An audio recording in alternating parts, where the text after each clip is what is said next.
19h45, la barrière info soir, messieurs, dames, bonsoir et bienvenue à cette nouvelle session d'information du jeudi 15 septembre 2022. Le ministre de l'Action humanitaire et de la gestion des catastrophes, Lawan Magaji, a présenté le bilan officiel des inondations de 2022 au Niger. Devant la presse, le ministre Lawan Magaji a rassuré les sinistrés que le gouvernement et ses partenaires ont pris toutes les dispositions pour assister les victimes. C'est dans un compte rendu de Hassan Saleh Mustafa et Ibrahim Abdou.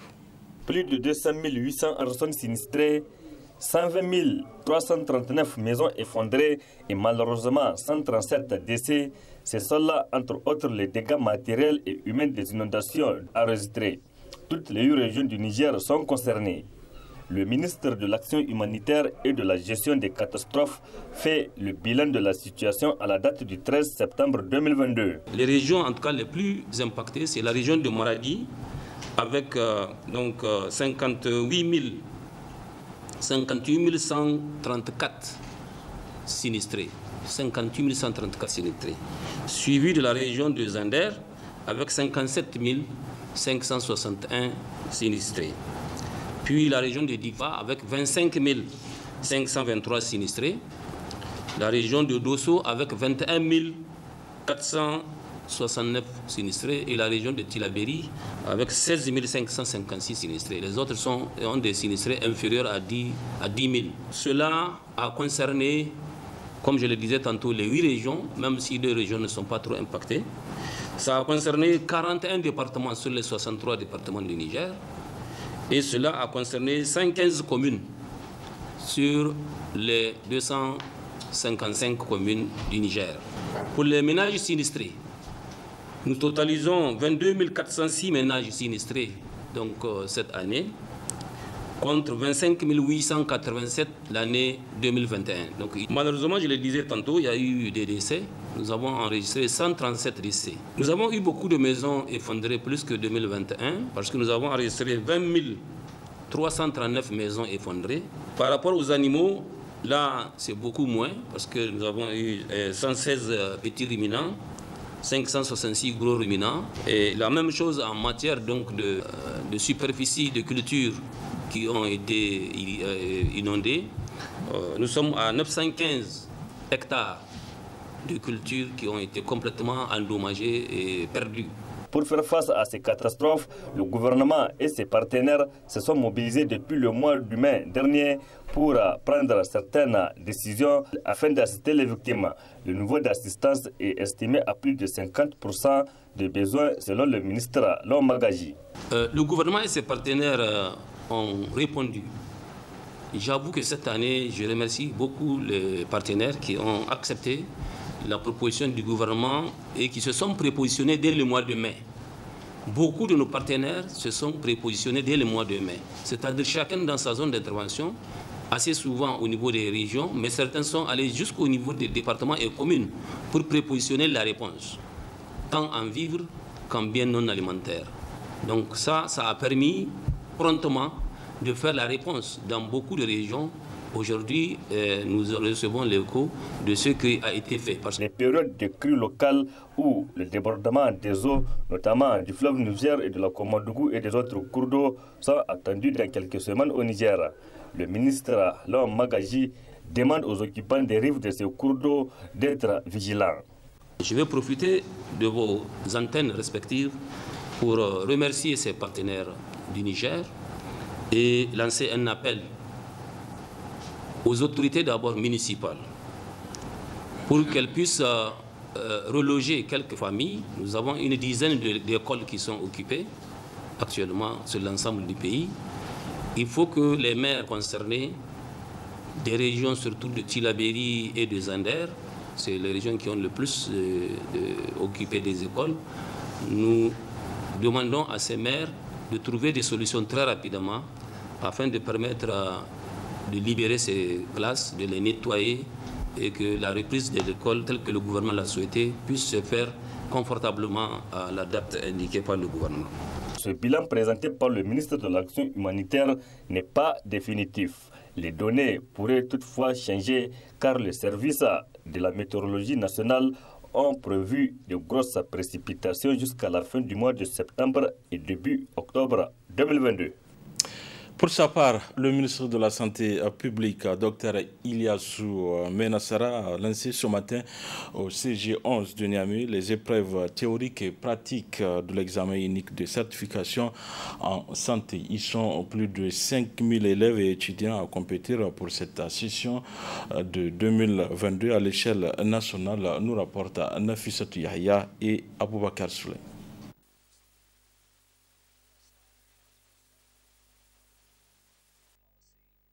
Garantir une meilleure santé à la population nigérienne et au-delà celle de la CEDEAO, c'est le but poursuivi par le ministère de la Santé publique en organisant chaque année l'examen de certification en santé.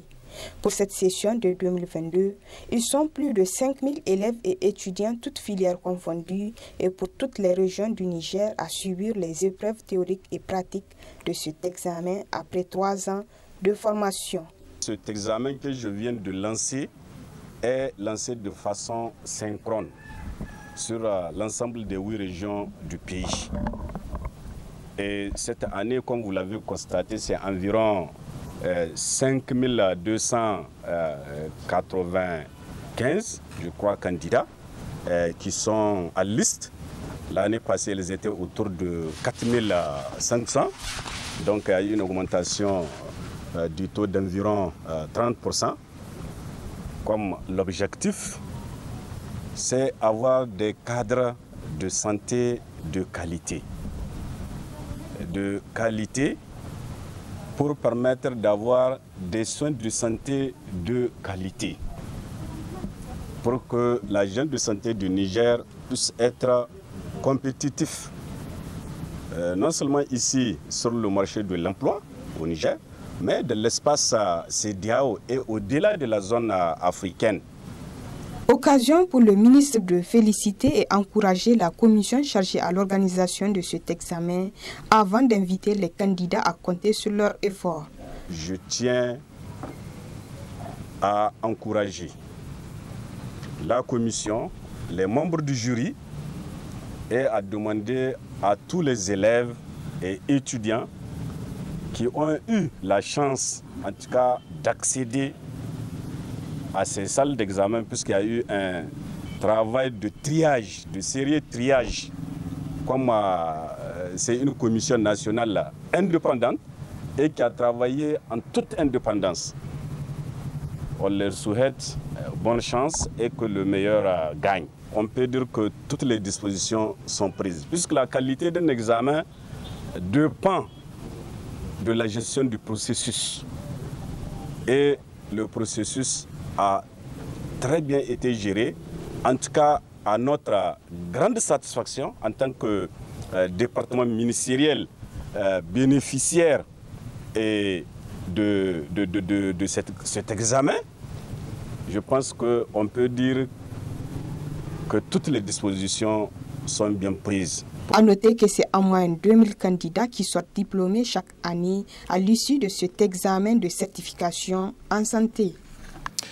Ouverture ce matin à l'hôtel Gawe de Niamey d'une rencontre avec les acteurs humanitaires pour la vulgarisation de la feuille de l'appel à l'action sur les violences basées sur le genre en situation d'urgence. La rencontre vise à apporter des contributions afin de réduire l'ampleur des violences basées sur le genre, nous rapportent Nafissa Touzakou et Nasser Sedou.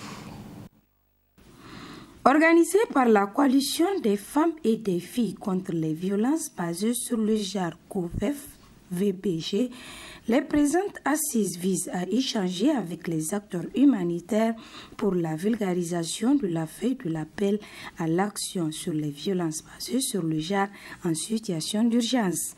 En effet, les violences basées sur le genre constituent une atteinte directe à la dignité et l'intégrité des personnes qui en font les frais. L'intérêt que vous accordez à cette préoccupation commune est d'autant plus nécessaire car la situation en matière de violences basées sur le genre au Niger est assez critique. À en croire les statistiques établies à cet effet, à l'échelle mondiale, on estime qu'une femme sur 3 serait victime de violences physiques ou sexuelles au cours de son existence. Au Niger, selon l'étude sur l'ampleur et les déterminants des violences basées sur le genre UNFPA 2021, plus de 38% en sont victimes. Bien que la violence basée sur le genre mette en péril la santé, la dignité, la sécurité et l'autonomie de ses victimes, elle reste entourée d'une culture de silence. Elle a des conséquences graves sur la santé sexuelle et reproductive des survivantes. Grossesse forcée, non désirée, avortement dangereux, fistule traumatique, infection sexuellement transmissible, allant même jusqu'à leur décès.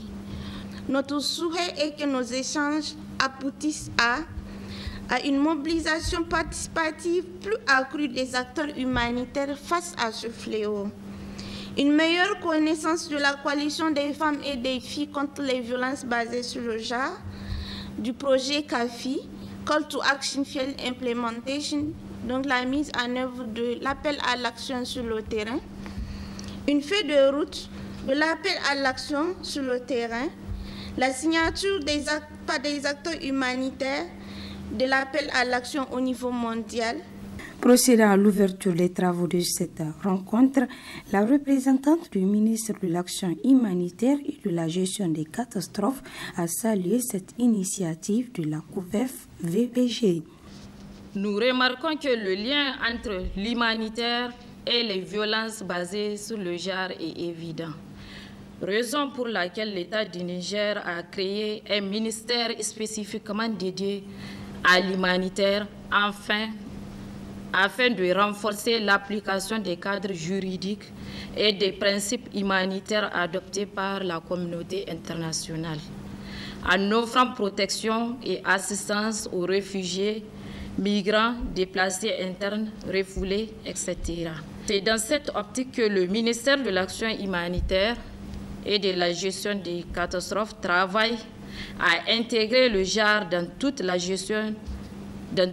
chaîne de gestion des catastrophes pour éviter toute forme de violence basée sur le genre, dont l'essentiel des victimes sont les femmes et les filles. Au sortir de cette rencontre d'une journée, la COVEF fonde espoir que les engagements pris contribueront à réduire significativement l'ampleur des violences basées sur le genre.